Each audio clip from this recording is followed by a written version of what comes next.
Hello అండి. Welcome back to our channel. ఇప్పుడు trending అంటే సోషల్ మీడియాలో నిఖిలు, కావ్య జంట కూడా ఒకటండి.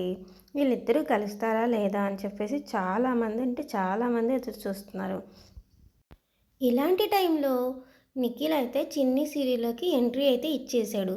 మరి వీళ్ళిద్దరేమో సోషల్ మీడియాలో కలిసి తిరిగినట్లు ఉన్నట్లు ఎక్కడా ప్రచారం జరగట్లేదు.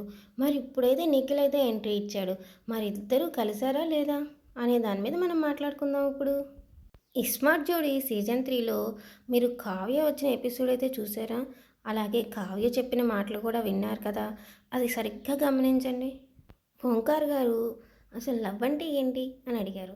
అప్పుడు లవ్ అంటే లవ్వే, నమ్మకం ఉండాలి, ఎన్ని తప్పులైనా క్షమించాలి అని చెప్పింది. అప్పుడు ఒకవైపు చిన్ని ఎంట్రీ, ఒకవైపు ఇలా ఇస్మార్ట్ జోడీలో కావ్య చెప్పిన మాటలు, వీళ్ళిద్దరూ కలిసిపోయారని అభిమానులకి కావ్య చెప్పకనే చెప్పింది. మీరేమంటారు ఫ్రెండ్స్? నచ్చితే కనుక సబ్స్క్రైబ్ చేసి లైక్ చేసేయండి.